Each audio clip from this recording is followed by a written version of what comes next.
Mais M. Félix Tshisekedi, si vous croyez que votre père s'est battu pour ce pays, et vous, soi-disant, si réellement vous croyez, à moins que vous nous dites, vous et votre père, vous vous êtes jamais battu pour ce pays. Pourquoi? Parce que comment expliquer? Vous allez énerver la mémoire et surtout les sons de votre père. Et dans mon cannabis, vous allez dans la Bible. Simon Kimbangu, vous allez dans la Bible. Awa. Yango, Zambalobi, que constitution na bino, ya liboso, vous allez dire Bible. Premièrement, Batubele Batiaki Makelele, Balobi, non, Kabila, yon a 4e président. C'est faux. Et miracle ko salema na kokota na palais de la nation parce que Kolo a pesaka pouvoir réunion royale dans ce pays et pas Simon Kimbangu. Pas la divinité pour la quoi adorer, bah adorer qu'un prophète. Puisque la Bible dit crois en Dieu tu seras affermi, crois au prophète tu vas réussir. La réussite à Congo, s'il faut croire à Simon Kimbangu. Et c'est à moi que l'esprit Simon Kimbangu. Mais oui, c'est moi l'incarnation de Simon Kimbangu. Pambate Simon Kimbangu a sala 30 ans en prison. Mon côté, Nassia Mabela a sala 30 ans en prison à Zaliti. Et Zalaki pour nous somba prison où il va Congolais va continuer. À toi Kagame, tu as tenté de balkaniser le Congo avec tes complices ici au Congo. Sachez qu'ici, nous avons le pouvoir de prendre le Rwanda, de l'annexer comme une énième province du Congo.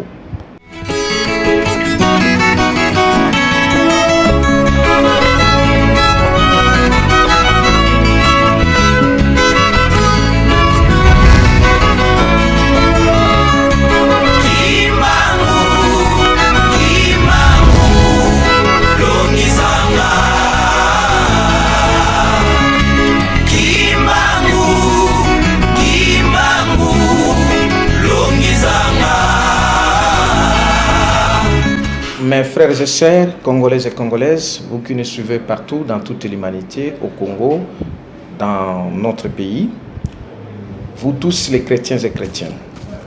Aujourd'hui, je me présente devant vous pour lire cette déclaration prophético-politique. La déclaration est intitulée de la manière suivante: Debout Congolais Génération Consciente, qui est une association, tirée dans la Bible, dans le livre de Néhémie, chapitre 2, versets 16 à 18, et Galates chapitre 5, verset 1. Voilà maintenant l'accomplissement des prophéties de Simon Kimbangu. Il vous souviendra que ce prophète avait dit ceci: le 4e président amènera les salis et l'émergence du Congo et de l'Afrique. Mais voici, moi votre frère, Benjamin Kawanga Mukandila, né à Kindu, du 10e mois de 1981. 30 ans après les repos physiques de ces derniers, dont le prophète Simon Kimbangu, c'est-à-dire le prophète Simon Kimbangu. Pour être le 4e président, tel que prophétisé par Simon Kimbangu, il faut avoir obligatoirement la 4e République. En voici alors la 4e République. Elle s'appelle la République chrétienne du fleuve Congo. Elle tire son origine dans la Bible, dans le livre d'Ésaïe chapitre 18, verset 1 à 7, et Ésaïe chapitre 33, versets 20 à 23. Sa constitution principale, c'est la Bible. Sa devise nationale, c'est amour, justice, unité et paix. Son équipe nationale est intitulée Les armées de l'Éternel. La 4e République sera gouvernée transitoirement de la manière suivante.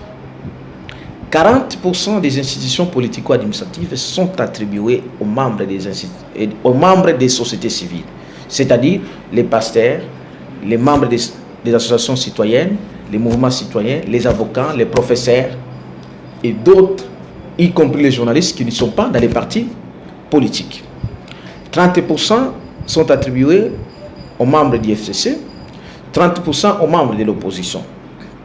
Un pardon national est décrété à tous les Congolais, qui sera suivi de la libération de tous les prisonniers, car le prophète Simon Kimbangu avait fait 30 ans de prison. Et après la période transitoire, il y aura la suppression de tous les partis politiques chers aux personnes physiques et la reconstitution d'autres partis politiques chers à la République. Voici alors les 5 péchés graves de Joseph Kabila, l'ancien président, ou le président sortant. Il a insulté Jésus-Christ, le Dieu véritable et notre Dieu. Il a incité ses serviteurs à en tuer d'autres. Il a trahi notre nation en nous divisant. Il nous a tués et massacrés. Il a volé et pillé notre pays. En conséquence, nous lui ordonnons de quitter le palais de la nation et tous les sites et avantages qu'il occupe jusqu'à ce jour, et cela dans 72 heures, c'est-à-dire 3 jours. Voici alors l'origine de l'ordonnance de ma nomination en tant que 4e président de la 4e République. Cette ordonnance a été signée par Dieu dans le livre d'Ésaïe, chapitre 49, versets 1 à 7. Mais aussi, que sera la 4e République? Elle est indiquée dans le livre d'Ésaïe 49, chapitre 49, versets 8 à 26. Fait à Kinshasa le 14 janvier 2019. J'ai dit fait à Kinshasa le 14 janvier 2019. Frère Benjamin Kawanga Mukandila, évangéliste universel, 4e président, et Simon Kimbangu incarné. Jésus-Christ est le Dieu véritable. Ainsi dit, mes frères et sœurs, voilà la déclaration auquel je présente auprès de vous. Vous êtes obligés, vous êtes redevables de les transmettre à tous les Congolais et Congolais, à tous les chrétiens de toute l'humanité. Parce que c'est ici la volonté de Dieu. Mais je ne peux pas terminer cette déclaration sans pour autant parler de quelques des points de l'actualité. Premièrement, je parlerai à ce que vous ou les autres, certains Congolais, appellent les élections par ignorance, alors qu'il est écrit « Mon peuple périt par manque de connaissance ». En voici aujourd'hui la connaissance. Il n'y a jamais eu les élections au Congo. Il y a eu des nominations pures et simples sous les arrangements que j'appelle les arrangements sataniques.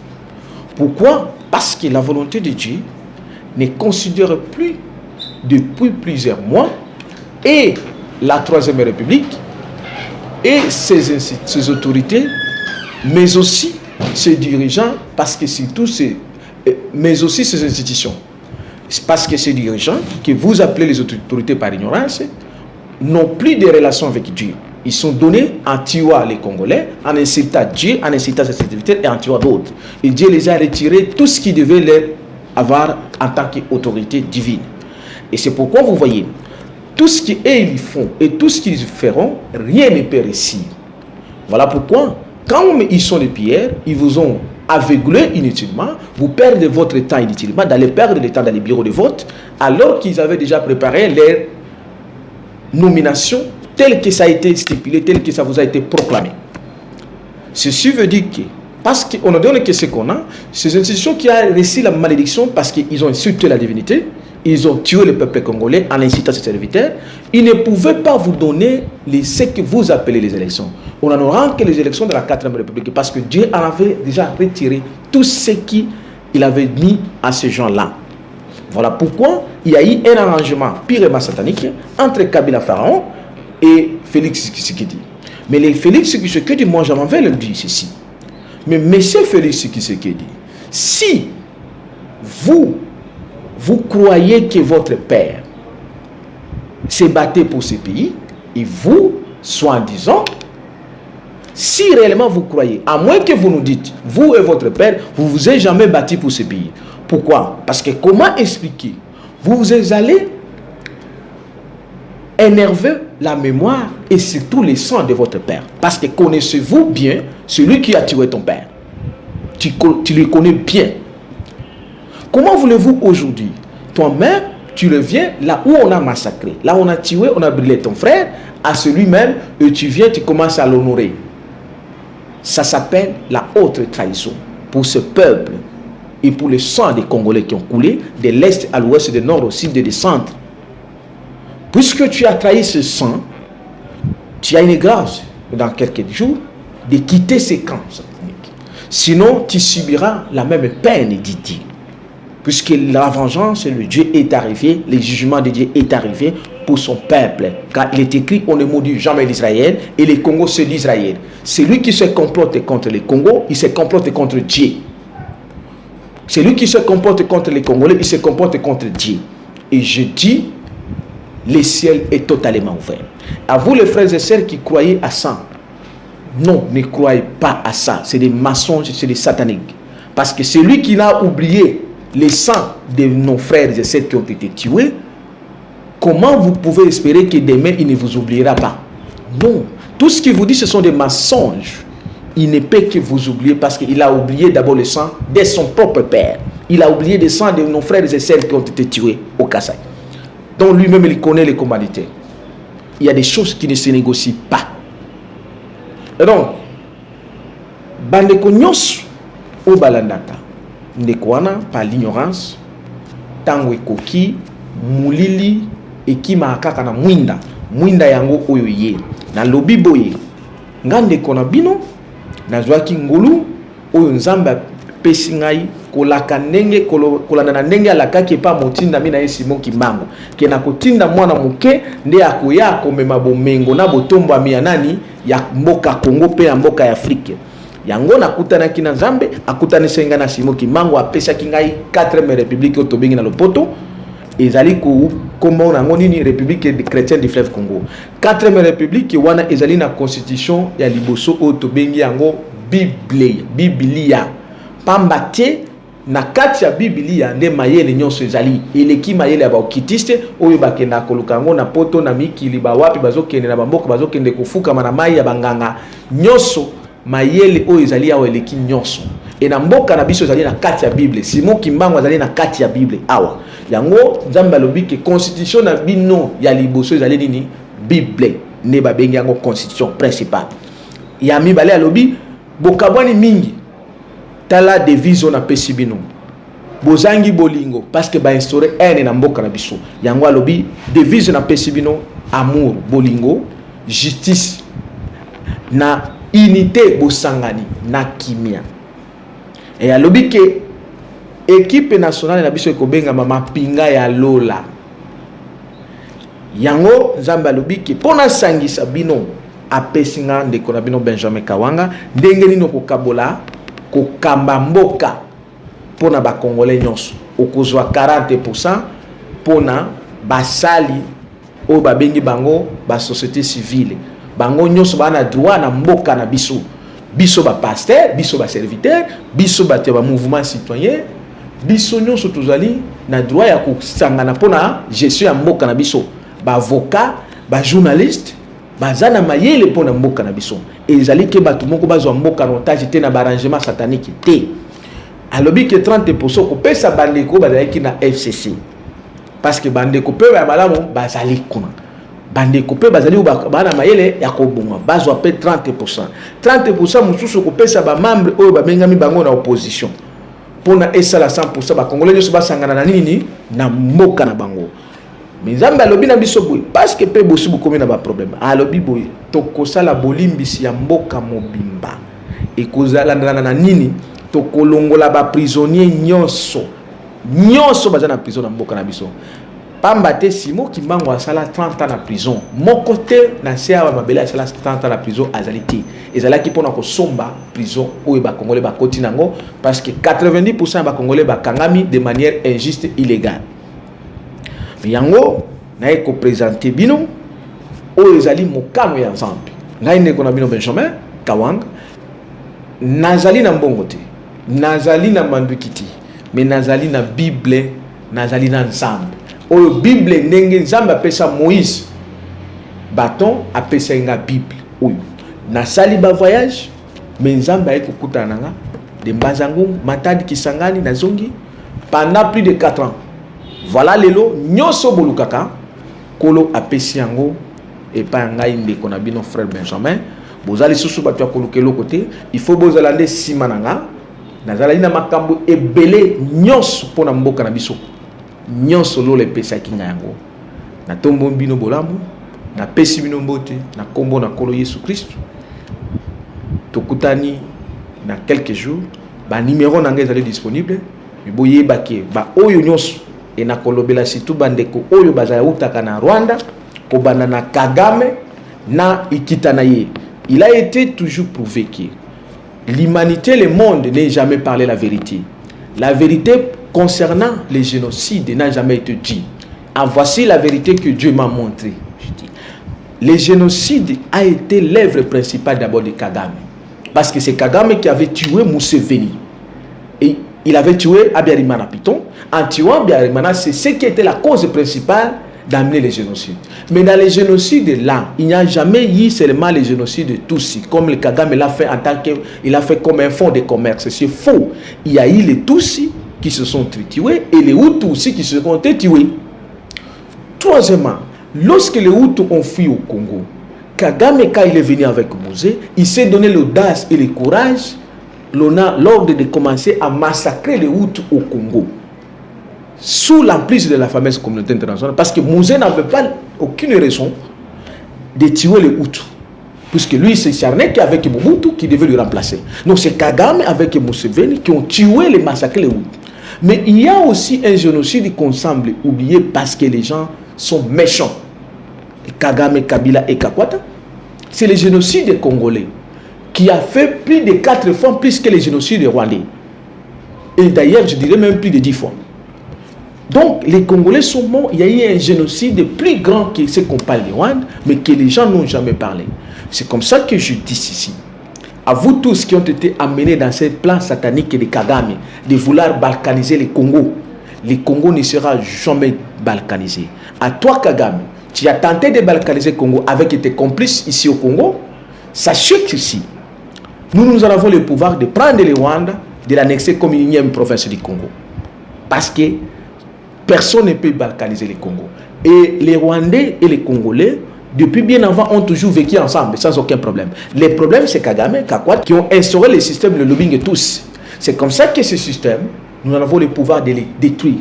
Parce que les sangs et des Congolais et des Rwandais qui crient vengeance au ciel vont descendre pour venir maintenant créer vengeance. Parce que Dieu en a mal avec les sangs des Congolais, les sangs des Rwandais et les Tutsis et les Hutus. Parce que Kagame est allé tuer même les Tutsis dans une montagne au Rwanda, cherchant à justifier la communauté internationale. Ce sont les FDLR qui refusent que les Rwandais puissent rentrer, les Hutus puissent rentrer chez eux. Ce qui est faux, c'est Kagame qui a massacré vous, les frères et sœurs, tous. Écoutez, Kagame, ce sont les errants que Dieu a déjà décidé leur sort, comme ce sont des Caïns. Voilà pourquoi vous tous, vous avez intérêt de quitter de cette organisation purement satanique. Sinon, vous n'aurez pas un pays pour vous habiter. Vous serez les errants. On vous chassera partout. Parce que les sangs des Congolais, des Africains, des Rwandais, de tous les Hutus qui crient vengeance à Dieu vont descendre sur cette terre. Voilà la déclaration prophétique, politique que j'amène et j'ordonne à Kabila. Nous leur donnons de libérer tout ce qu'il a eu à réciter. Son temps est déjà fini. Dieu l'a laissé beaucoup de temps pour se repentir. Il n'a pas pris de se repentir. Aujourd'hui, nous devons entrer à la 4e République. Ceci est dit. Ça a été signé le 16 janvier 2019, mais nous le lisons aujourd'hui le 16 janvier. Ça a été signé le 14, nous lisons le 16. Pourquoi le 16? C'est le jour que Mouzé, le roi des Kabila, a été tué. Voilà, l'ère de la vérité est arrivée. Tout doit être explosé dans la 4e République. Que le Seigneur Jésus, le Christ, bénisse le Congo, bénisse la 4e République, bénisse les Congolais. À tous les Congolais qui nous suivent et à l'étranger est ici. La 4e République est là. La volonté de Dieu est arrivée. Je vous remercie. Ah oui, mon frère, très bonne question. Est-ce que vous allez évangéliser chez les Bonga Bonzambe? Non. Parce que Pambaté, David a tiré les Bonga Naya Bonzambe. Joseph de la Bible a tiré les Bonga Naya Bonzambe. Daniel a tiré les Bonga Naya Bonzambe. Alors, le Bonga Bonzambe est sali. Parce que la Bible est claire, chaque chose a son temps. Il y a un temps pour prier, il y a un temps pour travailler, il y a un temps pour faire autre chose. La volonté en Zambé, c'est qu'il faut mon salaire en Zambé de diriger beaucoup. Ndenge et Zangaïté. Simon Kimbango le bâtiment. À cause de la moussali en Zambé. Donc, le prophète a prophétisé. Mwana Ezoya a accompli ce qui a été prophétisé. Parce que le Congo, c'est l'Israël. Na Israël et l'Israël. N'est-ce pas que Toyemba Kanzambe wana zali nenga moko ndenge ya sala kuna ndenge ya zape capable ya kosala. Ndenge ya sala que Daniel a dirigé Israël, premier ministre, ndenge ya sala que David a dirigé, ndenge ya sala que frère Benjamin azala mokonzi ya Congo pona kokumisa lokumu na ye. Pambate na Congo pe na Afrique. Soki ozui prophétie à Simon Kimba. Alors ba kin les premières décennies qui suivront. Bakonzi Afrique Afrique libre cause la gouverner sur les conseils des blancs et les kolobani ni sous conseil des blancs bakolanda banzambe ya bapaya banzambe ya bapaya wana ça s'explique aujourd'hui et les kolobani vos autorités que ozomona awa la plupart 90% bazana ba okitisme c'est-à-dire batiki nzambe ya solo ya kolo Yesu o ya tindaka prophète Simon Kimbangu bake kolanda banzambe ya bapaya bandimi bazwa na colonisation des sources spirituelles. Les Congo et ali mboka où il faut nzambe amikumisa de A jusqu'à Z. Mais toki ba pasteur rebelle to ba tinda mebele onga inde mutu na koya pona ko délivrer Congo boza plus ou moins ou na habité plus ou moins ba 10 boy. Est-ce que Simon Kimbangu mwa ponika kabino 10 personnes wana bokoya pona ko vanda ebonga moko? Simon Kimbangu aponaki 10 personnes tu aponika mutu moko frère. Mais boza ebele. Je lana ibisa yondeko. Kozala ebele wana yango ne lobi vérité ti. Na ibisho ke Congo c'est Israël. Na l'Israël na tango ya Eli akuta ba prophète ebele. Mais tango Eli ayaka le saba professeur ba ebele. Na zo ko informer yo andora ba politicien. 90% ba pasteur ou ba renommé na Congo ba okitiste. Do baza basala nzambe te bino ne bobenga bango basala nzambe na forme bobenga bango basala nzambe mais na kati na titre mais na kati ya bonzambe bazaka suna nzambe te ebele basi batika nzambe. Alors soki bango balobi ke bango nzambe batindi bapesa 4e république c'est ngai ne na pesi 4e république na origine nango na kati ya mukano na Bible. Simon Kimbangu alobi 4 présidents qui vont succéder. Voilà. Alors 4e république wana elimine côté ni. Voilà. Premièrement, il faut boyeba. Simon Kimbangu alobaki le 4e président et alobaki la 4e étape. 4e étape on ngi kulubani. Il fallait qu'il y ait un prophète qui revient pour akende kosala a révéler e bombanaki. Premièrement, batobele batiaki makelele balobi non Kabila yona 4e président, c'est faux. Kabila agit pouvoir à papa. Mais tout le monde jeune 4e, jeune. Voilà. Dans a ko expliquer yo Kabila zalaki jeune 4e métier. Kabila zalaki a héritier muto bandi République démocratique du Congo za tata na ye. Tata na ye akufi ye mwana sali nini a héritier République ya tata na ye. Donc ye atonga ta République té. Eza lokola mwana okuti papa na atongi yo parcelle lupango. Papa na akufi yo héritier kaka lupango wana. Yo tongi na lupango na te. Donc okomi komisa te ke ozali oko changer numéro ya lupango papa na yote. Mais ce que vous avez malamu oko bomisaka ndako. Mais ce que vous avez mabe osali ni obomi ndako ndenge Kabila bomi Congo. Parce que ça y mona mabe. Mais ce que vous avez mona malamu nga bomisa. Mais c'est pourquoi Simon Kimbangu lobaki il faut au ya 3e wana pas bengala maye. Donc pour nous à la 4e ndenge na yebiso na prophétie. Il faut à la 4e république, il faut y aller à la 4e république. Il faut kutana Simon Kimbangu. Mutu so ko ba kutana Simon Kimbangu oui, apesa ki oni. Ngai apesa nga 4e république. Voilà pourquoi. Ah oui, na yebiso que je suis un Simon Kimbangu incarné. Kamba ezali esika o Simon Kimbangu azwaka ba première révélation. Bongo Simon Kimbangu abima akenda ko kufela wapi. Bongo trajectoire na Simon Kimbangu asala na fleuve Congo.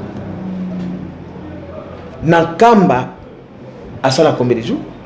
Na Kisanga asala combien de jours? Na prison Kisanga? Na nani na Katanga sala combien de jours et sika akena ko rendre l'âme ko kende ya Simon Kimbangu ko kende ko pema à partir ya Katanga ezalaki azareti c'est Simon Kimbangu muto ordonna ba belge na kati ya Mbazangungu ke ye akoki ko kita na CT parce que ba belge balingaki ke ba mema ye na train ekita ekende wapi na bomba bakende ko kanga ye na frizo bomba yenda boya ke eko kende jamais na bomba te train e mata il faut na mata makambo na kosala kuna ndeko kita na sia mai parce que soka kendaki na bomba na mwanda makambo ngaka salenga sani engeke na pays étranger. Voilà pourquoi le mystère caché à Simon Kimbangu kende ko kufela na Katanga ce n'était pas un hasard. Donc et si kanyo so akenda ke bande ko tika neti chez moi na loa na kindu alekaki azoko tika esika nyonso na fleuve Congo. C'est pourquoi okomona bakonzi nyonso ba uti na mboka ou ba uti na ligne ya fleuve Congo. Alors donc la question ya papa na biso que non okobimela ndenge nini oza na parti politique. Voilà, très bien, c'est l'accomplissement à la prophétie. Parce que Simon Kimbangu alobaki wana akobima na parti politique te akobima nulle part. Mais ce tout le monde akobima na parti politique te c'est Joseph Kabila. Akobima na ni parti politique ni mbala moko président. Yoka na ebisa yo aloba boye Simon Kimbangu aloba boye o wana 4e akoyeba na ti akozala muto ayebani ti abima akobima nulle part. Mutu moko ayeba isika kota kozate. Oh Joseph Kabila abima nulle part. Joseph Kabila la kisima ya papa na ye. Tango babundi na Kisangani Joseph Kabila la kisima papa na ye. Ba comme ba nommé chef d'état-major général adjoint général major. Et général major abima nan. Et si ko ba ayeba nité non ayebana. Ayebana et ça yete papa na ye tango même ba joki no ba bino pona mwana ya papa et puis na zaki chef d'état-major général adjoint. Uzomona za mutu pamba chef d'état-major général. Ngai nazali nani? Simple ancien fonctionnaire. Ancien fonctionnaire na tika tango kolo Simon Kimbangu alobi na bado na makamana. Donc pona kolekana nga ndenga zolo bado na koleka ndenge nini ezali l'accomplissement prophétie. Parce qu'il a été dit que wana kobuta dans les néants. Mais le problème est que ozobima boye c'est-à-dire yo pozoyebana tozoyeba déjà ozoyebana déjà. Non, koyebana na ngai eza par rapport koyebana nazo o ezali par rapport ya passer à moto ataki na fonction tel azaki boye waza mwana tel we mwana nani. Ngana za mwana ni c'est comme ça que na ebimi sikoyo na ekopesa siko 4e république et miracle ko salema na kokota na palais de la nation parce que kolo a pesaka pouvoir réunion royale dans ce pays et pas Simon Kimbangu. Et le Simon Kimbangu m'a remis ce livre-là. Voici le livre de la vérité, qui détient toutes les vérités de ce pays. Na yebi vérité nyonso à 90% pour ce pays. Il y a battu nyonso besoin mon ba. Comment pays wane ko la gouverner.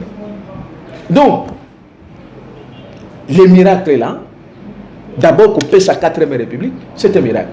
Ba passer nyonso mutu moko ko paie sa komba 4e république. Simon Kimbangu a dit ceci. Na kobota malisusu. Alors voilà kobota manaye yango. Yo. Voilà la vraie naissance de Simon Kimbangu. Voilà et le moi Simon Kimbangu c'est l'esprit de Christ qui est sur moi. Parce que Simon Kimbangu avait en lui de quoi? Tant que le prophète azolo bana kobota malisusu azolo bana bonzo toté. C'est l'esprit. Comme Élie avait dit, Dieu a dit la Bible, je vous ramène Élie le prophète. Et Élie wana aye toye komona nani? C'est Jean-Baptiste. Ça veut dire que l'esprit a Élie n'est que pas Jean-Baptiste. C'est ça Simon Kimbangu alobi na kobota malisusu. Et quand il a dit na kobota malisusu na koyasko kokokisa oyo a prophétisé. C'est comme ça que je suis venu maintenant. Pas la divinité pour la adorer, bah adorer ka prophète. Parce que la Bible dit quoi en Dieu tu seras affermi, quoi en prophète tu vas réussir. La réussite à Congo, c'est faut croire à Simon Kimbangu. Oh, Jésus. Mais écoutez, croire en Dieu, c'est Jésus-Christ. Jésus-Christ c'est le Dieu véritable. Mais croire à son prophète. Parce que Jésus-Christ, c'est le Dieu véritable. Mais bénédiction et réussite, il y a un Congo, puisque ceux qui accouffent le même jour, abotamé le même jour, ça s'appelle quoi? La réincarnation. Oh, Dieu, quand il promet que je renaîtrai de nouveau, ça veut dire quoi? Et c'est à moi que l'Esprit Simon. Mais oui, c'est moi l'incarnation de Simon Kimbangu.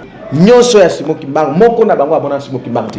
Oh nyonso wala kisaba photo, c'est pas Simon Kimbangu. Quand tu entres en profondeur pour na ko mona Simon Kimbangu, c'est pas ça. Tango Simon Kimbangu andai kolobana ba belge, banga ki kolokela problème. Parce qu'il dit ça qui va mindele ke boko koma mwindo. Biso to koma mindele. C'est par rapport à la connaissance de la divinité.